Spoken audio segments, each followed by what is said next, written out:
ನಿಸರ್ಗದ ಮಡಿಲಿನಲ್ಲಿ ಸುರಕ್ಷಿತವಾಗಿದ್ದೇವೆ, ಉಲ್ಲಸಿತರಾಗಿದ್ದೇವೆ ಎಂಬ ಭಾವನೆಯನ್ನ ಇಲ್ಲಿನ ಆಶ್ರಮವಾಸಿಗಳಲ್ಲಿ ಮೂಡಿಸಲು ಈ ಆಶ್ರಮದಲ್ಲಿ ಮನರಂಜನೆಗಾಗಿಯೇ ಪ್ರತಿ ಕೋಣೆಯಲ್ಲೂ ಟಿವಿ ವ್ಯವಸ್ಥೆ ಮಾಡಲಾಗಿದೆ.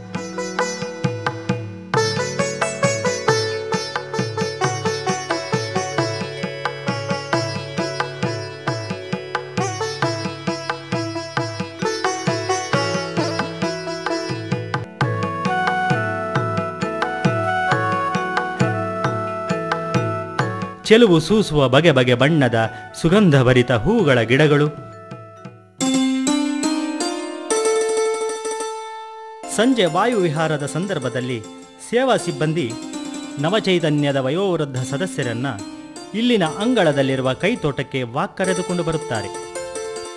ಹಸಿರು ಹುಲ್ಲು ಹಾಸಿನ ಮೇಲೆ ಗಿಡಗಳ ಸಂದುಗೊಂದುಗಳಲ್ಲಿ ನುಸುಳುತ್ತಾ ಜಿಗಿಯುತ್ತಾ ಆಟವಾಡುವ, ನೋಡಿದರೆ ಎತ್ತಿ ಮುತ್ತಿಟ್ಟಬೇಕು ಎನ್ನುವಷ್ಟು ಸುಂದರವಾಗಿರುವ ಮೊಲಗಳನ್ನು ವೀಕ್ಷಿಸುತ್ತಾ ಮನಸ್ಸು ಹಗುರಾಗಿ ಅರಕ್ಷಣವಾದರೂ ನೋವು ಕಷ್ಟ ಮರೆತು ಲವಲವಿಕೆ ಮೂಡಿ ನವಚೈತನ್ಯ ಪುಟಿದೇಳುತ್ತದೆ.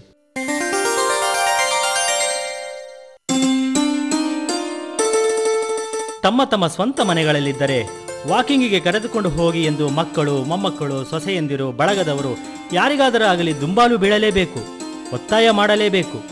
ಎಲ್ಲರಿಗೂ ಅವರವರದೇ ಕೆಲಸಗಳಲ್ಲಿ ಮಗ್ನರು. ಇವರನ್ನ ವಾಕ್ಗೆ ಕರೆದುಕೊಂಡು ಹೋಗಲು ಯಾರು ಸಿದ್ಧರಿದ್ದಾರೆ? ಯಾರನ್ನು ಕೇಳಿದರೂ ಈಗ ಟೈಮ್ ಇಲ್ಲ ಎನ್ನುವ ರೆಡಿಮೇಡ್ ಉತ್ತರ. ಆದರೆ ಈ ನವಚೈತನ್ಯದಲ್ಲಿ ಆ ಸಮಸ್ಯೆ ಇಲ್ಲ. ದಿನದ 24 ಗಂಟೆಯೂ ಇಲ್ಲಿನ ವಯೋವೃದ್ಧರ ಆರೋಗ್ಯ, ಅವರ ಬೇಕು ಬೇಡಗಳ ಬಗ್ಗೆ ಕಾತರ ಕಾಳಜಿ ವಹಿಸಲಾಗುತ್ತದೆ.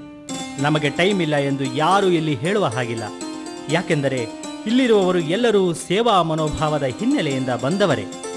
ತಮ್ಮ ಹೆತ್ತವರಿಗಿಂತಲೂ ಹೆಚ್ಚಾಗಿ ಆಸ್ಥೆಯಿಂದ, ಅಕ್ಕರೆಯಿಂದ, ನಿರ್ವಂಚನೆಯಿಂದ ಇಲ್ಲಿನವರ ಸೇವೆ ಮಾಡುತ್ತಾರೆ.